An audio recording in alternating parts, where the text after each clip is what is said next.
آپ سنیں ایک حدیث پاک، کہتے ہیں مستدرک میں حدیث پاک ہے، اما عائشہ رضی اللہ عنہ اور حضرت علی کی بات تھی، اللہ کے رسول نے حضرت علی کو فرمایا علی ایک وقت تمہاری اما عائشہ سے لڑائی ہوگی، تو حضرت علی نے کہا یا رسول اللہ میں پھر ظالم ہوں گا؟ کہ تو ظالم نہیں ہوگا، عائشہ ظالمہ ہوگی۔ انا للہ و انا،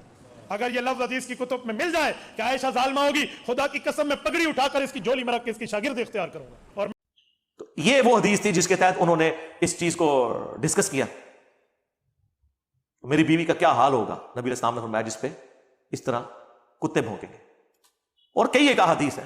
اس میں تو حضرت علی سے بھی حضور نے فرمایا تھا کہ ان قریب تیرا عائشہ کے ساتھ ایک جھگڑا ہوگا۔ تم کہا یا رسول اللہ میں تو بڑا بدبخت ہوں گا، جس کا میں نے صاف ترجمہ کیا تھا میں تو بڑا ظالم ہوں گا۔ حضور نے فرمایا لیکن نہیں، تو ظالم نہیں، لیکن جب وہ یہ کرے تو اسے گھر تک پہنچا دینا۔ تو جب یہ کہا جائے کہ تم نہیں ہو وہ بدبخت، بلکہ جب وہ کرے تو اس کا کیا مطلب ہوتا ہے؟ کہتے ہیں نہیں لفظ دکھائیں، واہ واہ، لفظ دکھائیں، ایاک نعبد و ایاک نستعین کے بعد یہ دکھائیں کہ ساتھ لکھا ہو کہ ہم عبد القادر جیلانی سے نہیں مانتے، ایاک نستعین میں سے یہ دکھائیں، مامو پارٹی۔ اب ساری فکر ختم، ساری عقل ختم۔ اور پھر حضرت علی نے انہیں رخصت کیا ماما بن ابی بکر کے ساتھ، ان کے بھائی کے ساتھ، عزت کے ساتھ گھر تک پہنچایا اور کہا تو آج بھی میری ماں ہے، لیکن یہ جو کچھ ہوا وہ پھر پوری زندگی روتی تھی۔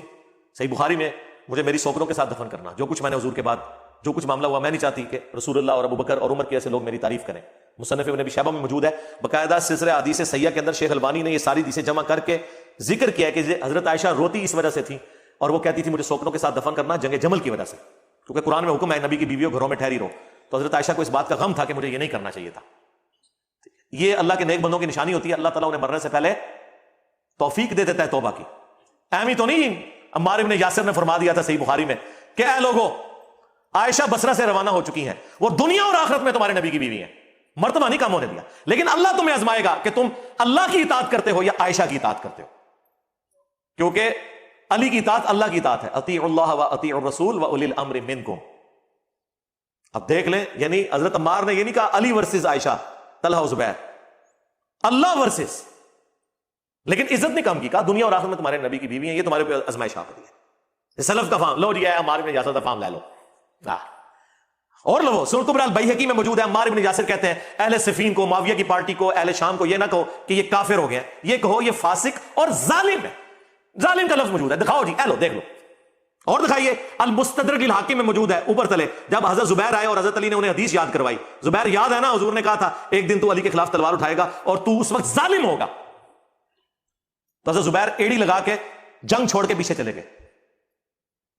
انہوں نے کہا میں بھول گیا تھا۔ ظالم کے الفاظ موجود ہیں، لیکن وہ ایک خبیث تھا حضرت علی کی فوج میں خارجی، اس نے جا کے انہیں شہید کیا،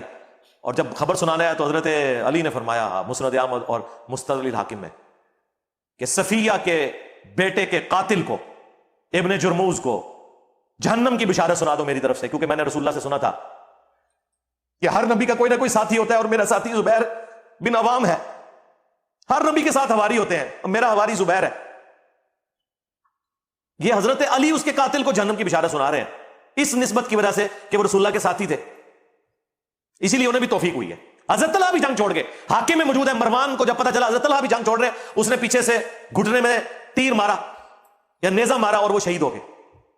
ایمی تو نہیں پھر مولا علی نے فرمایا کہ میں اللہ سے امید کرتا ہوں، مصنف ابن ابی شیبہ میں فضائل صحابہ میں، کہ یہ جو سورۃ الحجر کی آیت نمبر 47 ہے کہ قیامت والے دن اللہ تعالیٰ اہل ایمان کے دلوں سے ایک دوسرے کے خلاف قدورت نکال دے گا اور وہ تختوں پہ آمنے سامنے بیٹھے ہوئے ہوں گے، یہ میرے عثمان بن عفان، طلحہ اور زبیر کے بارے میں ہے کہ اللہ تعالیٰ ہمیں جنت میں پہنچائے گا اور ایک دوسرے کے بارے میں اگر کوئی میل آ گیا غل تو نکال دے گا۔ ہاں،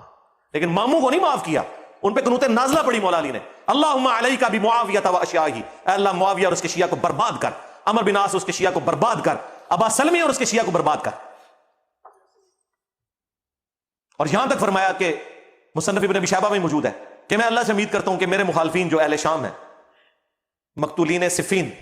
یہ بھی جنت میں چلے جائیں گے، اللہ انہیں معاف کرے گا، اور پھر مقدمہ میرے اور معاویہ کے درمیان اللہ کی بارگاہ میں طے ہوگا۔ یہ مقدمہ بھی طے ہونا ہے، یہ دنیا میں طے کر کے بیٹھے میں۔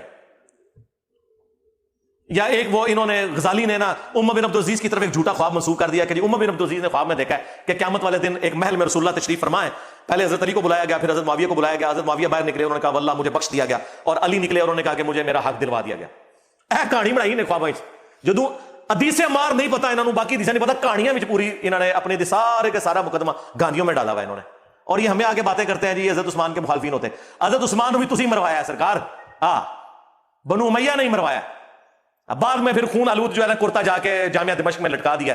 پوری کہانی ایک جمع کرنے کے لیے. بینیفیشری ہوئے نا بنو امیہ, بینیفیشری ہوئے نا.